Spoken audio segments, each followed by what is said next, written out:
ठीक ठाक हो गया, तो बस इसके लिए नहीं मिला है, मिला है कि हमारी हम आत्मा है, हम शरीर नहीं है। हम तो शरीर के लिए हम यहाँ वहाँ हर जगह दौड़ रहे हैं। हाय शरीर के दुख के लिए न दौड़ रहे हैं, वो देवी की है, वो देवता की है, वो डॉक्टर की है। दौड़ रहे हैं कि नहीं दौड़ रहे हैं? लेकिन हमारी आत्मा जो करोड़ों जन्मों से फंसी हुई है देह बंधनों में, इसके लिए हम कहीं दौड़ रहे हैं। जो हम खुद आत्मा है, हम शरीर नहीं। शरीर तो एक कपड़ा है, बंधन, एक माया का आवरण रूपी पर्दा है। इस कपड़े की बीमारी के लिए हम हमेशा दौड़ रहे हैं। इस बाबा की है, वो माई की है, वो देवी की है, वो देवता की है, वो डॉक्टर की है, वो हकीम की है। हम दौड़ रहे हैं कि नहीं दौड़ रहे हैं? दौड़ रहे हैं ना। मेरा ये हो जाए, मेरा वो ठीक हो जाए, वो ठीक हो जाए। लेकिन कोई आत्मा के लिए दौड़ता है कि भाई हम आत्मा हैं, हम आत्मा के लिए भी दौड़ लगाएं? ऐसा मेरे अंदर कुछ भाव उत्पन्न होता है? नहीं ना। जो हम है नहीं, जो हम है नहीं, उसके लिए दौड़ रहा। हम वस्त्र को ठीक करने के लिए दौड़ रहा है। हमारा शरीर क्या है? वस्त्र है, ये आत्मा का वस्त्र है। इस वस्त्र के लिए हम दौड़ रहे हैं। साईं बाबा के यहाँ आ रहे हैं कि बाबा हमारा ये रोग ठीक कर दो, ये हमारा काम बन जाए, हमको नौकरी लग जाए। लेकिन हमारी आत्मा करोड़ों जन्मों से फंसी हुई है इस देह रूपी बंधन में। कभी मनुष्य योनि, कभी देवी, कभी देवता, ये कभी कुत्ता, कभी बिल्ली, कभी कीट, कभी पतंग, ये 84 लाख योनियों में दौड़ रही है। इसकी ओर हमारा ध्यान नहीं जाता है कि हम कहाँ जाएंगे। बस हमको ध्यान जाता है कि हम ठीक हो जाए, हमारा ये रोग है, हमारे बाल बच्चे खूब खुश रहे, हमारा परिवार खूब खुश रहे। लेकिन हमारी आत्मा खुश रहे, इसके तरफ हमारा ध्यान नहीं जाता है। जाता है? नहीं ना। बस ये चमड़ी ठीक ठाक रहे, निरोग रहे, इसके तरफ ध्यान जाता है। हमारा परिवार ठीक रहे, इसके तरफ ध्यान जाता है। लेकिन हमारी आत्मा जो हम है, जो हम खुद आत्मा हूं, लेकिन आत्मा ठीक ठाक रहे, इसके ओर किसी का ध्यान जाता है? इस शरीर रूपी कपड़े को, वस्त्र को उतार कर जब आत्मा जाती है, तो आपका कर्मों का लेखा जोखा जो कर किए रहते हैं इस शरीर से, मन बुद्धि इंद्रियों से, अच्छा बुरा, भाई अच्छा बुरा किससे आदमी करता है? मन से करता है, बुद्धि से करता है, इंद्रियों से करता है, शरीर से करता है। इस शरीर से जो लेखा जोखा हम किए रहते हैं, इसी लेखा जोखा को लेकर आत्मा निकलती है। हम बुरा कर्म किए रहेंगे तो बुरा को बोझा बांध कर लेकर जाएगी। क्या लेकर जाएगी? बोझा बांधकर, माने मोटरी बांध कर लेकर जाएगी। और बुरा किए रहेंगे तो बुरा का मोटरी बांधकर परमात्मा की ओर भागेगी। जब शरीर त्यागेगी ना, शरीर रूपी वस्त्र को जब आत्मा त्यागेगी, तो आपका जीवन भर का लेखा जोखा क्या रहेगा? अच्छा कर्म किए रहेंगे, दान पुण्य भक्ति वगैरह किए रहेंगे, सत्संग किए रहेंगे, भजन कीर्तन किए रहेंगे, तो उसका मोटरी लेकर जाएगी, ठीक ना।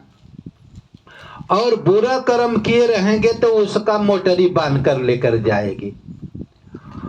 अब कौन अधिक आप मोटरी किसका अधिक है? हाय बुरा कर्म का आपका मोटरी बेसी है कि पुण्य कर्म का आपका मोटरी बेसी है कि नहीं? इस जीवन रूपी वस्त्र को त्यागेगी है जब आत्मा, तो आपको ये पता चलेगा कि भाई हम किस मोटरी गठरी कौन कौन सी पाप की गठरी बेसी बनाया हूं कि पुण्य की और भक्ति की गठरी मैं बड़ा बनाया हूं? माने किसकी गठरी भारी है? भारी आदमी सोचता है ना हमारी कमाई इतना होकर हमारा थैली भर गया है, झोरा भर गया है पैसा से, इतना कमाया हूं, है कि नहीं? होता है, आदमी कहते हैं ना कि भाई हम बाहर गया था कमाने के लिए, हम इतना कमाया कि हमारा झोरा भर गया, नोटे नोट हो गया। ऐसा होता है कि नहीं? तो इसी तरह से हम परदेश में आए हुए हैं कमाने के लिए। शरीर आपको मिला है कमाई करने के लिए। कमाई करने के लिए मिला है किसकी? पुण्य की, भक्ति की, सजनता की, निर्मलता की। माने अच्छे कर्म करने के लिए आपको ये शरीर मिला है। हम बुरे कर्म के ही मोटरी बांध लिए हैं। जब बुरा कर्म की हम मोटरी बांध कर लेकर चलेंगे, आत्मा इसमें से चलेगी कमाई कर कर परदेश से ये वस्त्र को उतार कर, तो बुरा कर्म की मोटरी रहेगी तो इसको लेकर जाएगी तो ये रोती जाएगी, कितना हम बुरा मोटरी लेकर जा रहा हूं कर्मों की, ये रोते हुए निकलेगी, समझ लीजिए। आज जब ये अच्छा कर्म कर कर जाएगी तो हंसते हुए जाएगी कि मेरा ये जन्म सफल हुआ, कि ईश्वर के दरबार में हम नेकी कर कर जा रहा हूं। ईश्वर हमको देखते ही प्रसन्न हो जाएगा और कहेगा बेटा चावस, बेटा इस जन्म में तुम आगे निकल गए हो, आगे निकल गए हो, अब अगले जन्म फिर तुझे मौका देता हूं। उस जन्म में तू ऐसी भक्ति करना, इतनी साधना करना कि तुम मुझे प्राप्त कर कर मेरे दरबार में सदा के लिए आ जाना, तुम मुक्त हो जाना। ये देह बंधन से तो दूर होकर परमात्मा बंधन में आ जाना, परमात्मा स्वरूप में आ जाना। आत्मा परमात्मा का आदित्य रूप है, अंश है। इस स्वरूप को प्राप्त होकर तुम मुक्त हो जाना। समझ रही है आप लोग? हाय, हम खाली जो सोचते हैं कि हमारा रोग ठीक हो जाए। रोग ठीक होने की बात तो अलग है भाई, हमको भी रोग होगा तो हम भी डॉक्टर के यहाँ जाएंगे। ये तो भाई शरीर को ठीक ठाक करना जरूरी है। शरीर निरोग रहेगी तभी तो भक्ति करेगी, निरोग नहीं रहेगा तो भाई भक्ति कहाँ से होगा? भोजन नहीं होगा तो भाई भक्ति भजन कहाँ से होगा? भजन के लिए, भोजन के लिए भी कुछ करना ही पड़ेगा। भूखे भजन न होई है गोपाला, हाय धरा कंठी माला। ऐसा है कि नहीं है? तो भाई वो भी जरूरी है, लेकिन इसमें जरूरी होते हुए भी इसमें परम जरूरी भक्ति है। सब कुछ 100 काम छोड़कर भक्ति करना चाहिए। नहीं 100 को काम छोड़कर नहाना चाहिए, 1000 काम छोड़कर भजन करना, खाना चाहिए, और 1,00,000 काम छोड़कर भजन करना चाहिए। ये भी जरूरी है। भाई हम भजन के लिए आए हैं तो भाई कुछ काम छोड़ेंगे तभी तो भजन करेंगे। हाई काम धंधा छोड़कर आए हैं तभी तो हम परमात्मा का सत्संग सुन रहे हैं, ईश्वर का। नहीं तो हम छोड़े नहीं होते तो हम यहाँ कैसे आकर सत्संग सुनते? तो हमारा सत्संग ये था। हेमंत पंत, हेमंत पंत बाबा का भक्त थे। उस कथा को हम कहने जा रहा था, लेकिन भाई थोड़ा बहुत इधर उधर समझाना भी जरूरी है कि भाई आप आत्मा हो, आप शरीर नहीं हो, है? भाई आत्मा के लिए भी कुछ कमाई करो, ये भी बताना जरूरी है कि नहीं है? इसलिए इस प्रसंग को उठा दिया कि भाई थोड़ा आत्मा की, खाली बीमारी की तरफ मत दौड़ो, आत्मा की तरफ भी दौड़ो और अपना काम धंधा भी करो। तो हमारा प्रसंग है साई चरित्र से चलेगा। जो साई चरित्र जो ग्रंथ लिखा हुआ है मनपंत है, उनकी कथा की तरफ हम आएंगे। आज साई चरित्र ग्रंथ नहीं होता तो बाबा को एक हम सीमित मात्र ही देखते हैं। जैसे हम देवी देवताओं को देखते हैं, भाई पूजा किया और घर पर आकर अपना काम धंधा करने लगा, साल में एक खाली जाकर देवी माई के चाहे काली माई के पूजा दे दिया, उसी तरह से हम बाबा की भी पूजा करता। लेकिन साई चरित्र से हमको ये ज्ञान मिला कि हमको ईश्वर को प्राप्त करना है, ईश्वर की भक्ति करना है। तो जब हमको ईश्वर की भक्ति करना है तो हमको हमेशा भक्ति करना पड़ेगा, हमेशा नियम का पालन करना पड़ेगा, हमेशा चलना पड़ेगा। साईं ग्रंथ नहीं होता तो हम साईं की डेली पूजा नहीं कर पाते, क्योंकि एक बार जाकर सीधी दर्शन कर लेते और हमारी हो गई पूजा और घर पर थोड़ा बहुत करते या ना करते। जैसे किसी धाम जाकर देवी का दर्शन हम कर आते हैं किसी मंदिर पर, उसी तरह से जाते। लेकिन साईं ग्रंथों में हेमंत पंत ने लिखा है साईं भक्ति के बारे में, साईं के ज्ञान के बारे में, कि साईं की कैसी भक्ति करनी चाहिए, कैसे निवेदन करना चाहिए। जब हेमंत पंत साईं बाबा के पास गया, साईं बाबा के पास, तो हेमंत पंत की कुछ आगे की कहानी बता देता हूं। हेमंत पंत उस समय ज्ञानवान था ही नहीं। हेमंत पंत जात के ब्राह्मण थे। जो साईं चरित्र लिखे हुए हैं, जो बाबा का चरित्र लिखे हुए जो ग्रंथ है, वो जात के ब्राह्मण थे। आ गए पहली बार जब हेमंत पंत सीढ़ी में बाबा के समक्ष, तो अज्ञानी तो थे ही, ज्ञान तो था नहीं कि भक्ति किस तरह से की जाती है, ईश्वर कैसा होता है, ये ज्ञान था नहीं। उस समय आई अल्पज्ञ ज्ञान था। जब आदमी को कमजोर ज्ञान रहता है तो वो बहुत बकता है, अपने को बहुत ज्ञानी समझता है। जब ज्ञान उसको अच्छा हो जाता है, कुछ ईश्वर की अनुभूतियां हो जाती है, कुछ आत्मा परमात्मा की यात्रा होने लगती है, तो वो अपने को समझने लगता है अल्पज्ञ, ज्ञानी समझने लगता है। आज जब ज्ञान पोथी का रहता है तो वो अपने को सब सोचता है कि मैं बहुत ज्ञानी हूं, ठीक ना। जब आदमी रामायण गीता वगैरह पढ़ा रहता है, खूब याद किया रहता है, तो अपना को बड़ा ज्ञानी समझता है। आज जब वो साधना कर कर अनुभूतियों को प्राप्त करने लगता है महापुरुष के सानिध्य में, साधना के द्वारा उस ज्ञान का यथार्थ ज्ञान को समझने लगता है, गीता के यथार्थ स्वरूप को, गीता के यथार्थ ज्ञान को उस पर चलकर देखने लगता है, तो वो अपने को महामूर्ख समझने लगता है व्यक्ति। उसी तरह से हेमंत पंत भी अपने को बहुत बड़ा ज्ञानी समझते थे, बहुत बड़ा ज्ञानी। और उस समय ज्ञानी समझते थे, वहां साईं भक्तों से लड़ बैठते थे कि भाई गुरु क्या करता है, वो आराम से निधि लेता है और आराम से निधि लेता है। हम भक्ति तो हमको न करना है, हम मेहनत करेंगे तभी तो ईश्वर को प्राप्त करेंगे। उस हेमंत पंत को ज्ञान नहीं था कि भक्ति गुरु कराता है।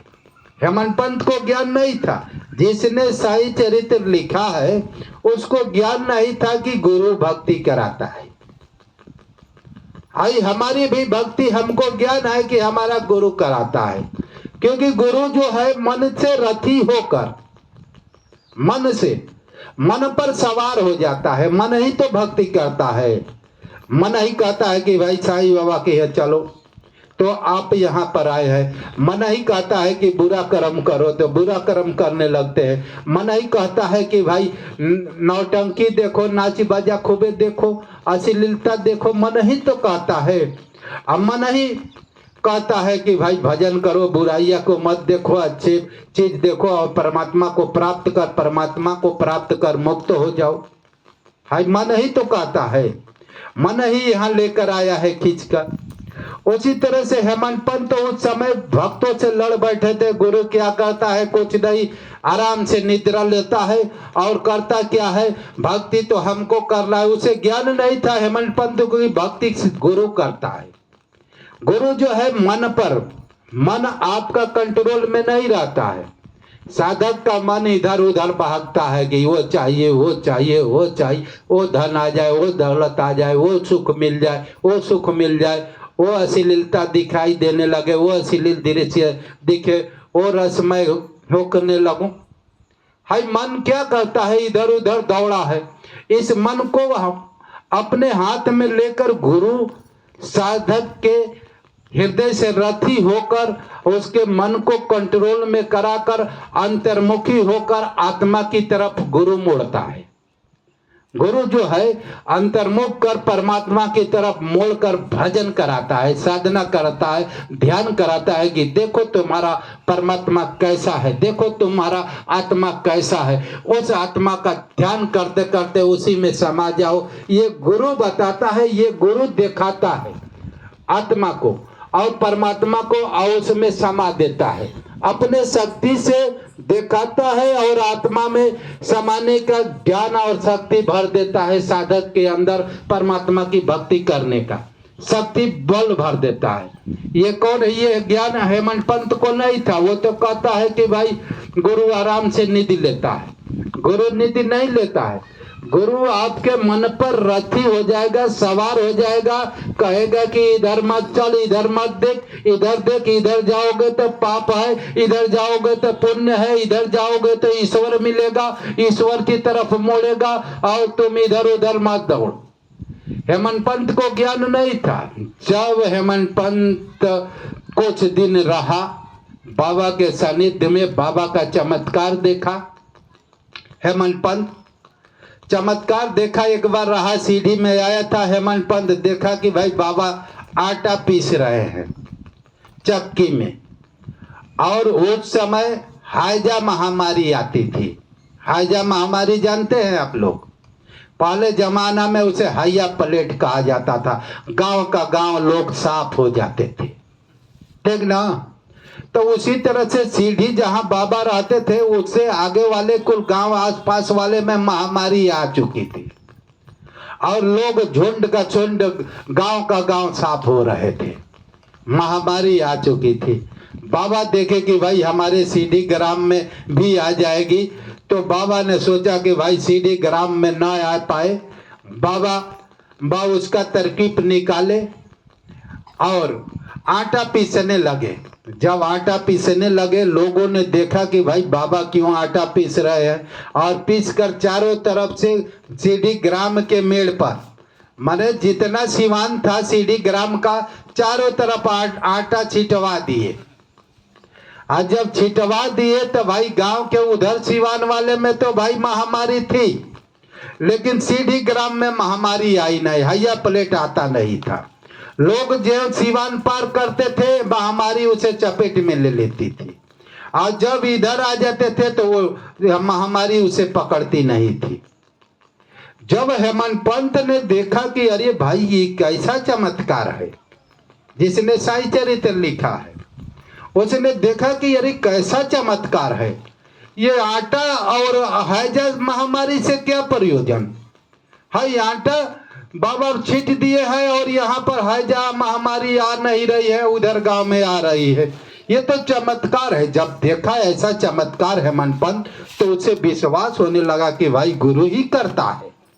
तो पहले तो गुरु का निंदा करता था हेमंत पंत, जो है गुरु का निंदा करता था, जिसने सही चरित्र लिखा है। अब देखा कि भाई ये तो चमत्कार है। अब उससे हेमंत पंत अगले जन्म का पुण्य आत्मा था और पुण्य आत्मा के अंदर श्रद्धा भक्ति उमड़ पड़ी। हेमंत पंत के अंदर श्रद्धा भक्ति उमड़ पड़ी। अब उसने सोचा कि भाई यहाँ तो रोग कोई को महामारी छू नहीं रही है। इस चमत्कार को देखकर बाबा पर श्रद्धा उमड़ पड़ी।